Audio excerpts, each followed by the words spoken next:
The Black Death was a bubonic plague pandemic, which reached England in June 1348. It was the first and most severe manifestation of the second pandemic, caused by Yersinia pestis bacteria. The term Black Death was not used until the late 17th century. Originating in Asia, it spread west along the trade routes across Europe and arrived on the British Isles from the English province of Gascony. The plague was spread by flea-infected rats, as well as individuals who had been infected on the continent.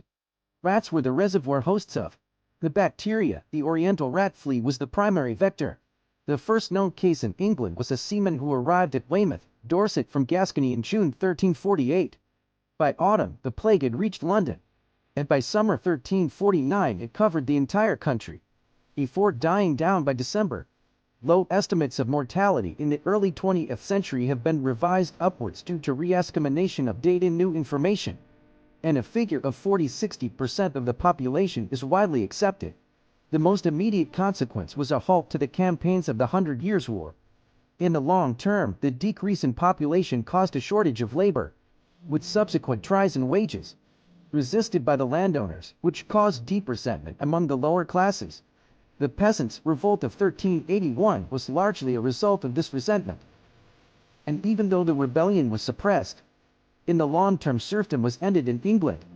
The Black Death also affected artistic and cultural efforts, and may have helped advance the use of the vernacular. In 1361–1362 the plague returned to England, this time causing the death of around 20% of the population. After this, the plague continued to return intermittently throughout the 14th and 15th centuries, in local or national outbreaks. From this point its effect became less severe, and one of the last outbreaks of the plague in England was the Great Plague of London in 1665–1666.